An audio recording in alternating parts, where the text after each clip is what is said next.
የዩክሬኑ ፕሬዝዳንት ዘለንስኪ ፈሪ በመሆኑ ከኔ አጠገብ እንኳን መቆም አይችልም ሲሉ የቼችኒያው ፕሬዝዳንት ገልጸዋል። የቼችኒያው ፕሬዝዳንት እንግዲህ ዘለንስኪን በክፉኛ ወርፏል።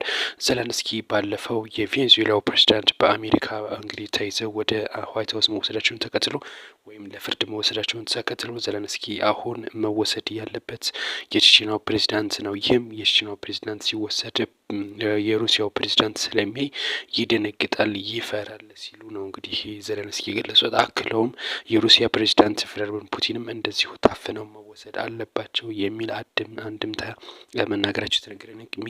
ከዚህ ጋር ተያይዞ ግን የቼችኒያው ፕሬዝዳንት ክፉኛ ተችተዋል ዘለንስኪን። የቼችኒያው መሪ ካዲሮቭ እንዳሉት ከሆነ ዘለንስኪ በጣም ፈሪ ነው። በአሜሪካ ትከሻ ላይ ተለጥፎ የሚኖር ሰው ነው። ወንድ ከሆነ እኔ እይዘዋለሁ ለምን አይልም ሲሉ ዘለንስኪ እንደሚታወቀው ዘለንስኪ እና እንደዚሁም ደግሞ ቼችኒያው መሪ ከፍተኛ እንግዲህ ሰጣ ገባ መግባታቸው የተነገረ ነው የሚገኘው። ሩሲያና እንደዚሁም የቼችኒያው መሪ በጣም ቅርብ ወይም ደግሞ በከፍተኛ ሁኔታ የሚቀራረቡ እንደሆነ ይታወቃል። ለዛም ነው እንግዲህ ዘለንስኪ ይሄንን ሀሳብ ያነሱት።